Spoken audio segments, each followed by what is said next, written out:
The original Dawn of the Dead has themes that are truly beautiful and underrated from a normal audience. Now, this film is a cult classic and is highly ranked on a ton of lists.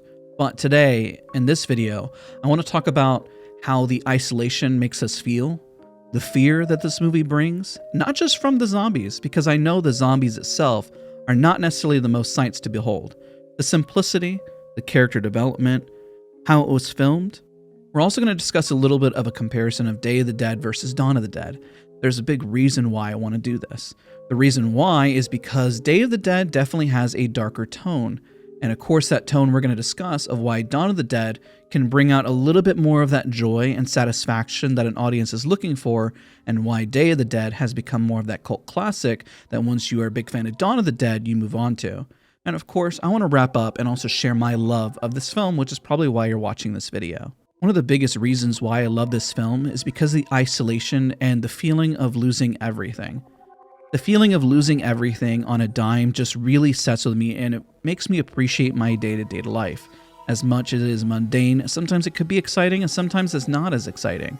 But the thought of losing everything tomorrow, when watching this film, and seeing them appreciate the things that they do have, makes me appreciate what I have in my own life. It almost reaffirms, even if I'm having a bad day, that things could always be worse. Now, in Dawn of the Dead, we see this comparison by them having everything, which we're going to discuss here in just a moment. When we talk about isolation, there's a lot of other films that do this very well, such as Dog Day Afternoon, that takes place in just a bank, The Room, where it takes place in a panic room, or Memento, that has a very simplistic set, and many, many films that we could also discuss here. What we're getting here is the simplicity, but also being shot in just one location. Now, I know the beginning of Dawn of the Dead is really filmed in a lot of different spots to really set the stage. And of course, that's really the simplicity, because at the same time, some of those shots, we didn't necessarily have a full city view like we do see in the remake of Dawn of the Dead, right? I think that's why the final act of Dawn of the Dead really sits with us, because it's not really about the zombies, but it becomes more about the characters themselves. When we look at the simplicity, I know that George Romero definitely said that he wasn't really looking at the capitalism, but had a lot of undertone themes that he didn't realize the film had whenever he was shooting it. The simplicity of how this film was shot just in the mall itself after taking all the other shots elsewhere really highlights the fact you can segue over to more character development and really figure out how our characters are feeling in this story. Now, having everything that you could ever dream of in one big location, you have everything that we could ever want as a survival instinct. You have food, you have water, you have electricity, you could trade electricity for more fire, but you have just about everything at your disposal, including entertainment and the things that we love in modern day society. I know this hits more for those 90s and maybe early 2000 kids, compared to more of modern era where most individuals don't necessarily congregate at a mall. Later in the film, it is stated, why do they come here? They're coming for us.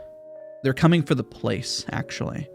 And they realize that they just want to be here because that's just what they remember, which also becomes a later theme in Day of the Dead and also what you see in Land of the Dead, which has a accidental undertone there, which was brilliant, as well as he was starting to develop the story and theme of what the zombies were, and also seeing how they evolved compared to how humans devolved.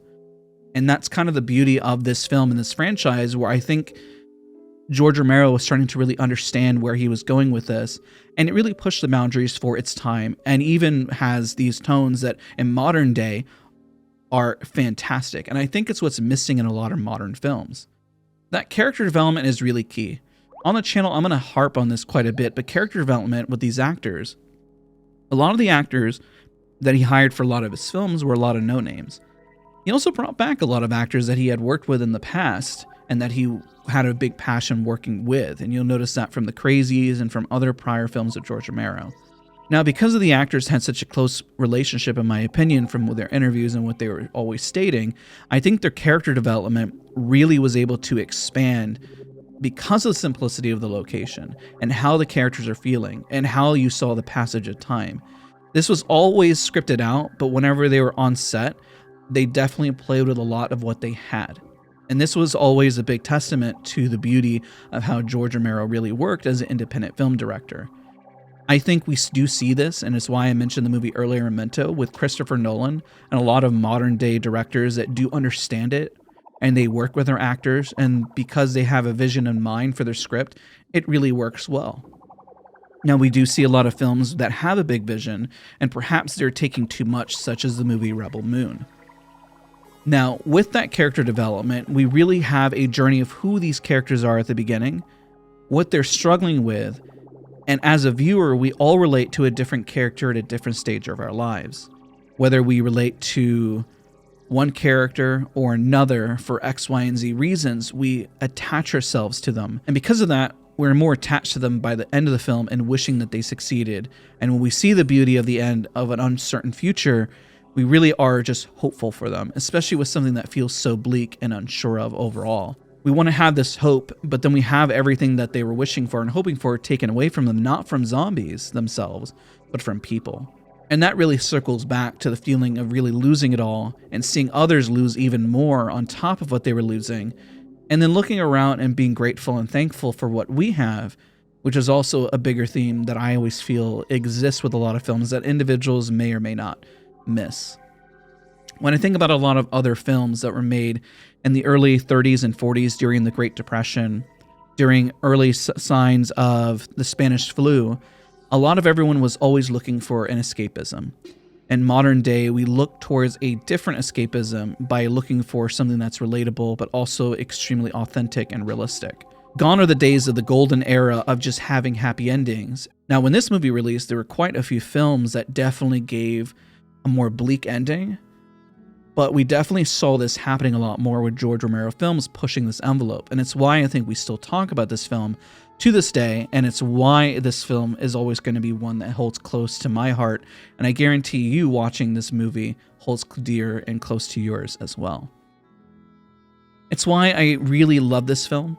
It's why as I got older, I remember watching Day of the Dead specifically, and while it's a lot more bleak, and it doesn't have the fantasy of having a mall as a whole, it goes into the deeper, darker trenches of what it means to be human.